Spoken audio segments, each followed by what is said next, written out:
Graça e paz da parte do nosso Senhor Jesus Cristo a todos os nossos amados que estão assistindo a essa videoaula aqui no YouTube da nossa igreja. Bem, continuando sobre a aula do Credo Apostólico, Credo dos Apóstolos, ou símbolo dos apóstolos. Bem, antes de mais nada, vamos fazer uma oração para poder iniciar nossa aula. Deus nosso Pai Todo-Poderoso, ilumina nossa mente e coração, Pai, para entender melhor do Teu Evangelho, da Tua Santa Palavra. Nos dê profundidade teológica, mas também dê amor ao nosso coração. Dê fogo para que nosso coração se sinta aquecido a cada estudo da Tua Palavra, Deus. Nos alimenta para que nós possamos crescer em graça e em conhecimento do Senhor. Em nome de Jesus. Amém. Bem, assim diz o Credo Apostólico. Esse é o Credo Apostólico. Creio em Deus Pai Todo-Poderoso, Criador do céu e da terra. Creio em Jesus Cristo, seu único Filho, nosso Senhor, o qual foi concebido por obra do Espírito Santo, nasceu da Virgem Maria, padeceu sob o poder de Pôncio Pilatos, foi crucificado, morto e sepultado, desceu ao Hades, ressurgiu dos mortos ao terceiro dia, subiu ao céu, está sentado à mão direita de Deus Pai Todo-Poderoso, de onde há de vir para julgar os vivos e os mortos. Creio no Espírito Santo, na Santa Igreja Universal, na comunhão dos santos, na remissão dos pecados, na ressurreição do corpo, na vida eterna. Amém. Bem, amados, o termo de onde vamos continuar nossa aula é o termo padeceu. Bem, e percebam que salto. Padeceu Jesus Cristo, nasceu e padeceu. Assim diz o credo. O credo, depois que ele afirma que Jesus nasceu e padeceu. E a vida de Jesus? E o que ele fez antes da sua morte? Cadê as obras, palavras e milagres de Cristo? Bem, o verbo padeceu resume todo o caminho de Jesus. Lembra de Isaías? Como Isaías chama o nosso Senhor, o servo sofredor, homem de dores. Ele nasceu na simplicidade extrema. Nasceu ali de onde os animais comiam, na manjedoura. A manjedoura é o local onde se colocava alimentos para os animais comerem. No nosso contexto, Jesus teria nascido numa comunidade, numa favela, num local bem pobre, num lugar bem humilde, bem simples, uma casinha daquelas sem bolso, sem piso talvez, que é até bem mais simples que isso. Mas aquele pequeno bebezinho, né, já pelo balbuciar as suas palavras, né, aquele sorriso já controlava toda a criação. O seu ba, ba, ba já era a própria palavra do nosso Senhor. Que imagem linda do nosso Senhor.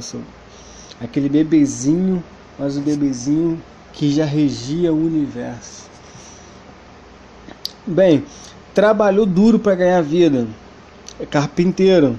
Profissão que vem do pai, normal na tradição do seu tempo. O filho aprendia a profissão do pai. Automaticamente todo filho já era um aprendiz, continuava o que seu pai já sabia. A multidão admirava.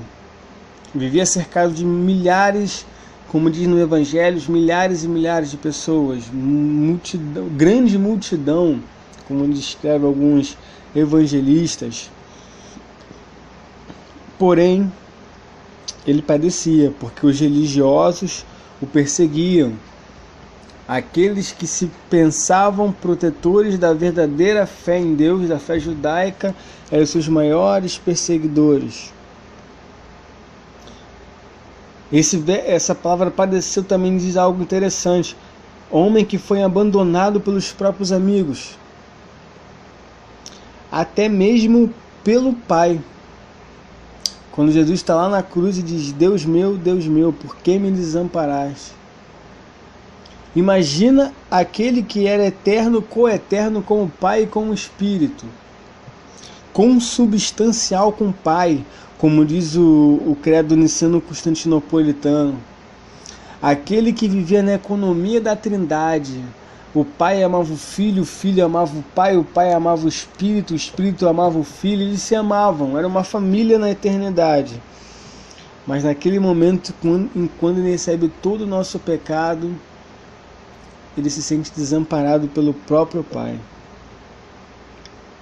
Mas nem por isso devemos cair no coitadismo, achar que Jesus era um pobre coitado, não. Sabemos que toda essa dor, vida de luta de Jesus tem um pano de fundo. Sabemos que ele era um homem que não podia se entregar aos luxos desse mundo, porque o seu reino não era desse mundo. E temos muitos outros assuntos para abordar sobre isso. Mas o padeceu quer dizer, em síntese, isso. Padeceu, homem de dores. Nosso próximo tópico, sob Pôncio Pilatos. Pilatos era procurador romano da Judéia, era o prefeito naquela época. Ele governou a Judéia de 26 a 36 depois de Cristo. Bem, você pode ver isso em Mateus 3:1. João Batista atuava no deserto da Judéia. E provavelmente, muitos historiadores vão dizer que ali naquele mesmo deserto foi que aconteceu a tentação de Jesus, porque logo que ele é batizado, ele vai para o deserto. É uma sequência que Mateus deixa claro ali, acompanhe-se Mateus 3:1. Essa é a região da Judéia. Bem, por que esse homem, Pôncio Pilatos, tem sua menção no credo? Bem, a sua menção no credo evidencia que o evento salvífico de Cristo aconteceu na história. Além do credo de Pôncio Pilatos que vemos na história, também temos outras grandes fontes extra-bíblicas que falam sobre o Jesus. É inegável, hoje a discussão nas academias não é sobre Jesus, o homem. Isso é claro, ele existiu. A grande debate nas academias de hoje, nos seminários, com os ateus, é sobre o Jesus Messias. Não é sobre Jesus o mito, é sobre Jesus o místico. Esse Jesus, o Filho de Deus. Que ele é histórico, isso é dado como um fato líquido e certo. Né? Temos outras fontes extra-bíblicas, como o historiador judeu, conhecidíssimo sobre o seu livro História dos Hebreus, o Flávio Joséfo. Vamos ver lá a palavra de próprio Flávio Joséfo. Agora havia cerca deste tempo Jesus, homem sábio, se é que é lícito chamá-lo homem, pois ele foi quem operou maravilhas. Ele era o Cristo. Ele surgiu a eles vivo novamente no terceiro dia, como haviam dito os divinos profetas, e 10.000 outras coisas maravilhosas a seu respeito. Isso é Joséfo, Antiguidades Judaicas. Bem, mais uma citação de Joséfo. Quando Pilatos, após ouvir a acusação feita contra ele por parte dos homens de maior estatuto entre nós, o condenou à crucificação. Bem, agora eu vou citar aqui Cornélio Tácito.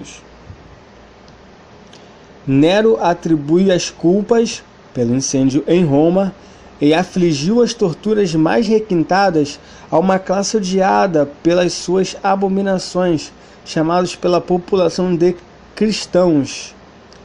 Cristos, de quem teve origem o nome, sofreu a penalidade extrema durante o reinado de Tibério, pela mão de um dos procuradores Pôncio Pilatos.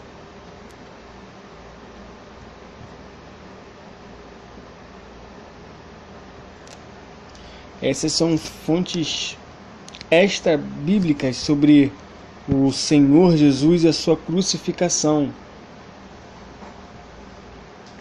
Logo, padecer sob Pôncio Pilatos mostra isso. Mostra o Jesus inserido na história real dos homens, o Deus eterno que participa da história dos homens. Você pode ver isso em Lucas 3:1 também. E vejam a data elaborada por Lucas, né? É só você ver no capítulo 1, Lucas dá ali uma listagem detalhada, né, da data do seu evangelho, porque ele está escrevendo a uma pessoa e deixa ali que ele fez uma investigação acurada, minuciosa, antes de estar escrevendo aquilo que nós temos hoje como evangelho e a carta de Atos dos Apóstolos, o livro de Atos dos Apóstolos, melhor dizendo. Mas ele diz que ele foi feito com ele foi feito minuciosamente pesquisando. Por isso que Lucas faz questão de dar detalhes da lista de quem trabalhava no Império Romano, da data, das datações de Lucas. Ele procura ser bem preciso. Bem, partindo para o próximo ponto que podemos abordar aqui, foi crucificado. Foi crucificado. Por que crucificado? Por que sacrifício? Por que sangue derramado? Acredito que para entendermos melhor esse momento, temos que voltar ao Antigo Testamento para entender a teoria da expiação. Nesta teoria, a ideia fundamental presente na imolação do animal era a expiação vicária pelos pecados de cada ofertante. Preste atenção nesse termo, expiação vicária. Expiação significa purificação de crimes ou faltas, e vicária é substituir. Então, expiação vicária seria purificação por substituição. Alguém no nosso lugar pagaria o preço que deveria ser pago para nos purificar. Já entenderam o sentido? Bem, os sacrifícios de expiação eram normalmente apresentados em forma de animais imolados, ou seja, com as suas gargantas, né, cortadas para o derramamento de sangue. Os sacrifícios eram sangrentos, envolvendo sofrimento e a morte da vítima. Muito claro isso, né? Preste atenção nesses termos aqui. Sangrentos, sacrifícios sangrentos, sofrimento e morte da vítima. Mas Deus tem prazer em sacrifício de animais? Será que Ele realmente tem prazer? Olha o que diz o texto de Hebreus 10, de 5 a 10. Por isso, ao entrar no mundo, diz: sacrifício e oferta não quiseste, antes um corpo me formaste. Não te deleitaste com holocaustos e ofertas pelo pecado. Então eu disse: eis que aqui estou. No rolo do livro está escrito a meu respeito, para fazer, ó Deus, a tua vontade. Depois de dizer como acima: sacrifícios e ofertas não quiseste, nem holocausto e oblações pelo pecado, nem com isto te deleitaste, coisas que se oferecem segundo a lei. Então acrescentou: eis, aqui estou para fazer, ó Deus, a tua vontade. Remove o primeiro para estabelecer o segundo. Nessa vontade é o que temos sido santificados, mediante a oferta do corpo de Jesus Cristo, uma vez por todas. Os sacrifícios prefiguravam o sacrifício maior, perfeito, o de Jesus Cristo na cruz. Nos sacrifícios mosaicos, então, simbolizava e tipificava a obra sacrificial de Cristo. Por exemplo, olha como cada sacrifício, cada atitude tinha um símbolo profético sobre Cristo. O que acontecia, para que e o que acontecia em cada sacrifício? Para que eles eram cometidos? Ponto 1. Aplacar a ira de Deus. Ponto 2. Simbolizava comunhão com Deus e o homem. E o ponto 3. Os sacrifícios demonstravam como Deus odeia o pecado. Estão vendo que é algo interessante?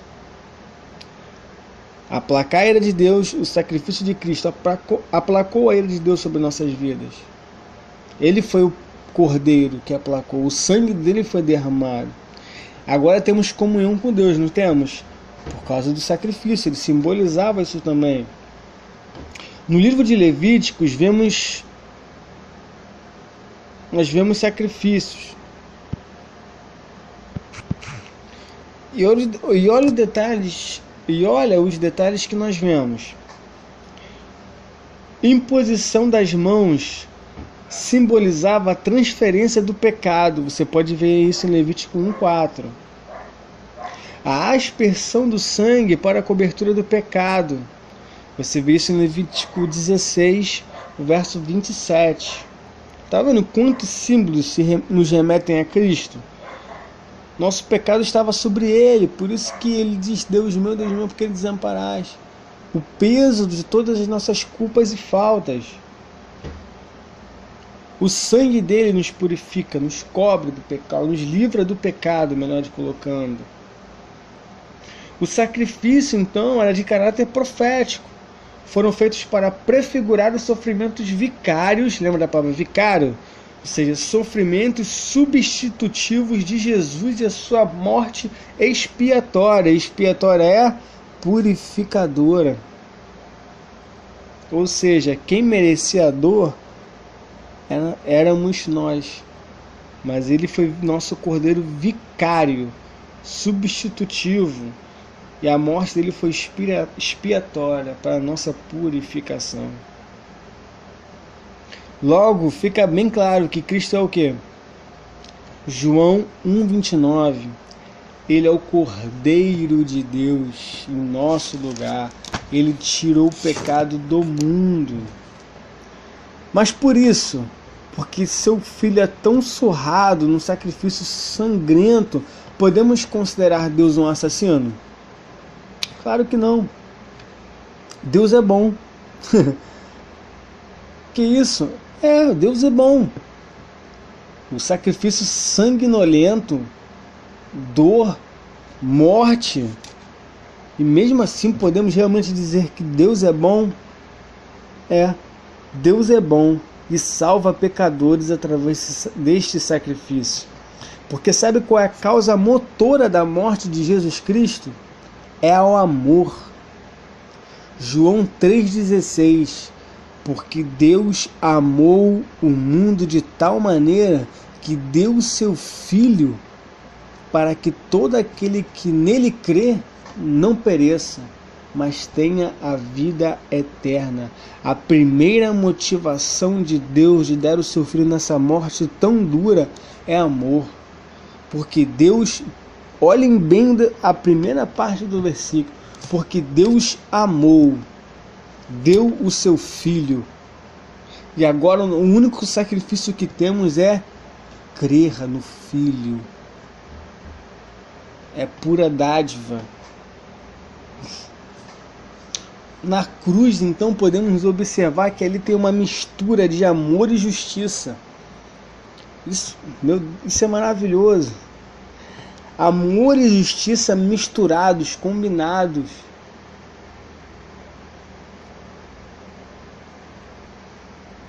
Amor pela entrega, força motora de Deus, e justiça, porque tudo que Deus exigia pela sua santidade foi cumprido em Cristo. Mais aqui. Próximo tópico: foi morto e sepultado. Mateus 27, de 57 a 60, vai dar detalhes sobre Jesus morreu, foi um homem lá, pediu seu corpo às autoridades competentes e esse corpo foi sepultado. Isso deixa claro que Jesus morreu e foi sepultado. Parece aquele óbvio onulante, mas é algo muito sério aqui, porque algumas Doutrinas heréticas, como nós já estudamos, diziam que Jesus não morreu, ele desmaiou. E assim que ele bate na pedra gelada do sepulcro, ele acorda e volta à vida. E várias outras. Temos outras doutrinas heréticas que nós estudamos que vão dizer que Jesus tinha um corpo fantasmagórico. Então isso implica que Jesus não morreu. Entendem? Então por isso o credo é claro, ele foi morto sim, foi sepultado.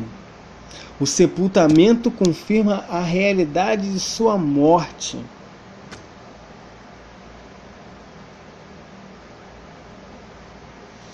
Desceu ao Hades.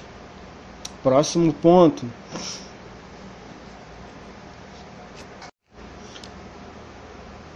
Desceu ao Hades. Talvez seja esse o artigo mais difícil do credo. Um dos mais complicados, na verdade. Bem, desceu ao Hades. Descer ad inferos, em latim, significa descer ao mais baixo. Bem, no Hades é a palavra em grego. No hebraico seria o Sheol. Bem, aí podemos entrar na discussão sobre onde é o inferno, ou onde é o seio de Abraão, onde é o descanso do justo e do perverso, né? Bem, teremos muitas discussões, mas o credo aqui ele quer ressaltar outro ponto. O credo ele não está afirmando que Jesus ressuscitado foi a um lugar de castigo para resgatar possíveis condenados. Estou me referindo ao credo. Ele fala apenas de uma descida ao Hades. Em outras versões, né, a mansão dos mortos. Mas que não tem nada a ver com um lugar geográfico, um lugar situado. Desceu ao Hades se compreende no credo como a situação dos mortos. Esse que é o ponto. Jesus desceu à condição dos mortos. Ele realmente experimentou a morte como todo ser humano. Ele viveu uma vida humana completa, a ponto de chegar à condição última do ser humano. Jesus participa do destino completo de todo ser humano, que inclui o quê? A morte. O ser humano nasce, cresce, vive, morre. Jesus fez isso. Nesse ponto é para ressaltar a humanidade de Cristo, não negar a sua divindade, mas também para ressaltar esse ponto. Próximo tópico seria ressuscitou.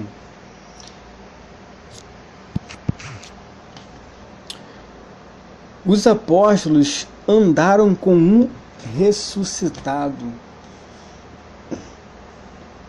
E a realidade da experiência é comprovada.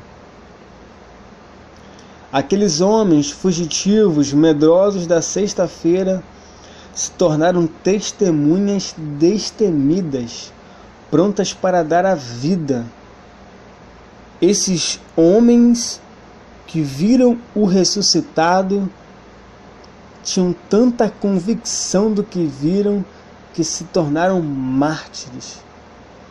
Deram a própria vida pela mensagem do Cristo ressurreto. E esse ponto é um ponto de grande pilar da nossa fé. Romanos 10, verso 9. Se com tua boca confessares Jesus como Senhor, e em teu coração creres que Deus o ressuscitou dentre os mortos, serás salvo. A salvação depende dessa confissão. Ele ressuscitou. Sim, eu creio. A igreja ali nasce do testemunho da ressurreição de Jesus. Vejam que coisa maravilhosa. A força principal de motivação evangelística da igreja foi a ressurreição. Nós vimos, andamos com ele operou milagres. Sim, o Cristo ressurreto, o carpinteiro. Sem essa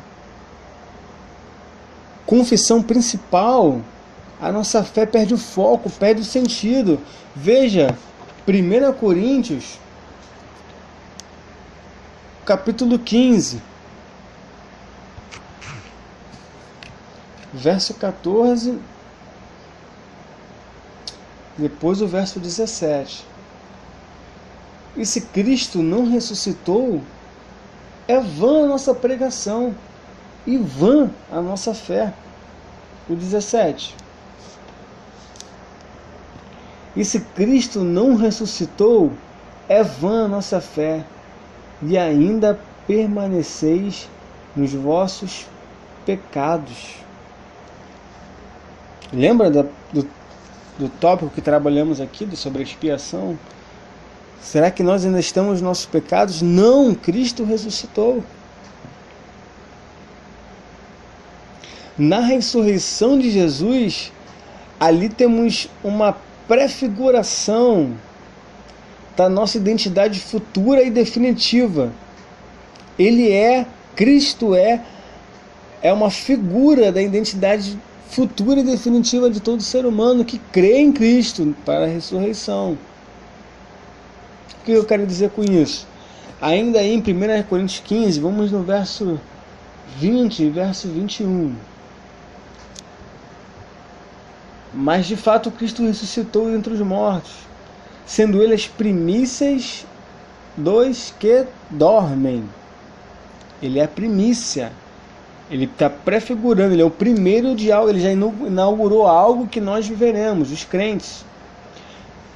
Visto que a morte veio por um homem, também por um homem veio a ressurreição dos mortos. Porque, verso 22, porque assim como em Adão todos morrem, assim Cristo também todos serão vivificados. Que coisa maravilhosa! É esperar esse grande dia da ressurreição, quando seremos todos igual ao nosso Senhor, todos iguais ao nosso Senhor Jesus. O Jesus ressuscitado não está mais sujeito às leis da química, da biologia, da física. Ele não se prende mais às leis da história. João 20, 19 e 20 vai narrar ali que os discípulos estão escondidos numa casa, trancafiados, portas e janelas fechadas, por causa da perseguição, temerosos. Mas quem entra na casa? Pai seja convosco. O próprio Cristo, ele atravessa paredes, ele entra em casas trancadas, ele não está mais sujeito.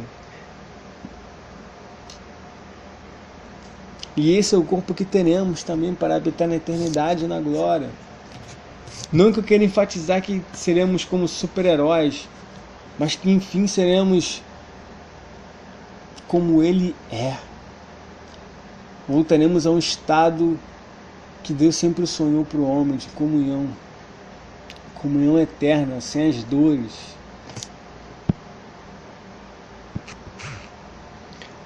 Próximo tópico, ao terceiro dia. Jesus ressuscitou ao terceiro dia. Bem, para deixar registrado, caso alguém já tenha passado por essa dúvida, Jesus ressuscitou ao terceiro dia, como o próprio apóstolo Pedro vai citar. Ele cita que Deus o ressuscitou no terceiro dia, em Atos 10:40. Temos que entender algo aqui muito interessante, que, por exemplo, como no livro de Esther 4:3, você também pode ver isso, quando é proclamado levantando um jejum de 3 dias.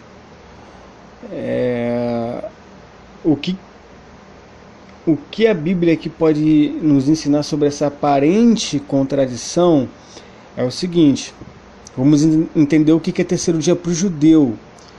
Ele não quer dizer um dia de 72 horas contadas ali minuto a minuto. Ele vai fazer a seguinte contagem: Jesus morre na sexta, ressuscita no domingo de manhã. Então vamos lá. Para entender bem, fica dessa forma aqui, ó. Jesus morreu na sexta, primeiro dia. Passou o sábado, segundo dia. Chegou o domingo, terceiro dia. Entenderam? Então os escritos dizem que Jesus ressuscitou ao terceiro dia e não 3 dias depois da sua morte. Essa que é a questão. Vou deixar registrado. Entenda isso. Ele ressuscitou ao terceiro dia. E para o judeu, por exemplo, é super normal contar assim. Próximo tópico: subiu aos céus. Esse tópico, subiu aos céus, eu gostaria de trabalhar a glorificação e a exaltação de Cristo. Porque assim como desceu ao Hades, quer dizer que ele assume uma condição humana e vai até o último estágio do ser humano. Subiu aos céus não quer dizer que Jesus está em um lugar geograficamente situado, mas sim quer falar sobre a sua glorificação. Isso é uma afirmação teológica. Cristo subiu aos céus, foi glorificado.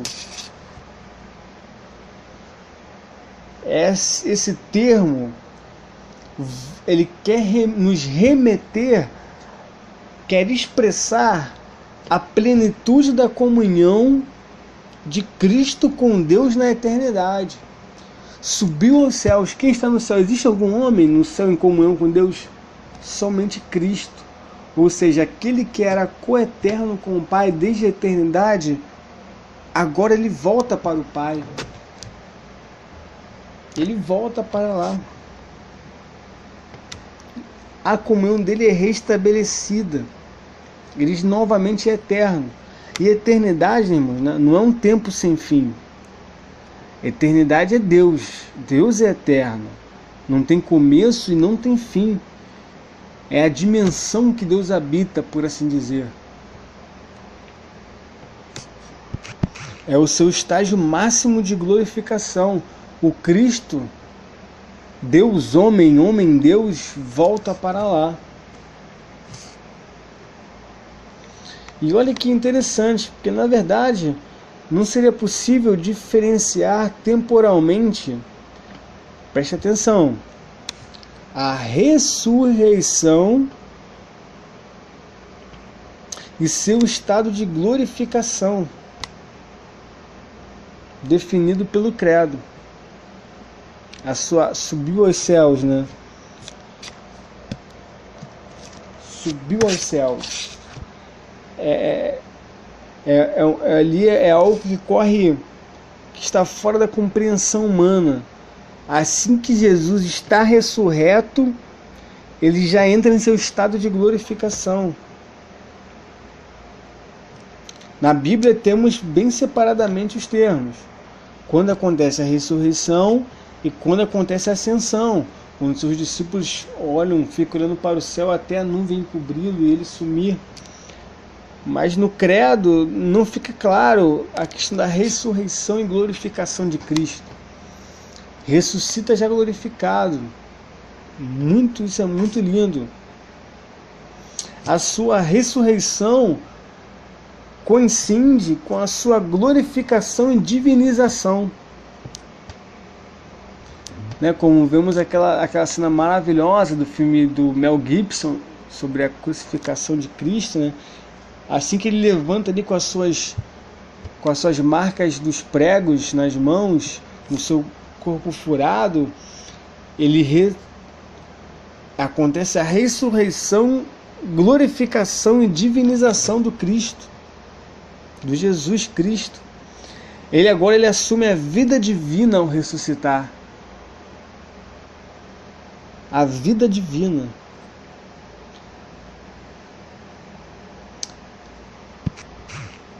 E esse Cristo, Jesus Cristo, nosso Senhor ressurreto, ele não desencarna sem deixar de ser Deus. Não.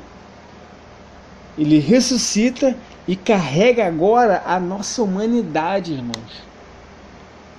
Deus agora, através de Cristo, Deus conhece a nossa humanidade. O Pai o assume e o glorifica nessa condição. Isso é um mistério da nossa fé. Estamos diante de um dos maiores mistérios da nossa fé. Crer que a nossa humanidade agora está em Deus através de Jesus Cristo, seu Filho. Ou seja, numa dor intensa, numa noite de um filho com 40 graus de febre, na dor, na perda de um parente, no desemprego, no sorriso com os amigos, no contemplar de um nascer do sol com pessoas queridas, Cristo conhece todos os sentimentos humanos e tudo está em Cristo. Isso muda a nossa perspectiva de oração. Agora, quando você ora, você não tem que ficar preocupado em fazer uma oração bonita. Porque você ora, o Espírito traduz e Cristo entende, porque ele entende toda a complexidade do ser humano. Além de ser criador, ele viveu e essa nossa humanidade está lá, em Cristo. Algo maravilhoso, né, irmãos? Tremendo. Bem, essa é a nossa aula do Credo. Ela continua. Espero que o Senhor tenha falado ao teu coração, tenha te abençoado grandemente. Eu deixo aqui registrado, agradecido pela sua atenção. Que Deus te abençoe ricamente. Você que nos acompanha pela internet, se você está vendo pelo YouTube, não se esqueça de dar o seu like aí no vídeo, o seu joinha, o seu gostei. Se inscreva no canal para continuar recebendo mais aulas, pregações, estudos. E que Deus te abençoe grandemente, que a luz do Senhor ilumine a sua vida, ilumine o seu rosto. Que você seja abençoado pela presença do Deus Todo-Poderoso. Paz e graça. Amém.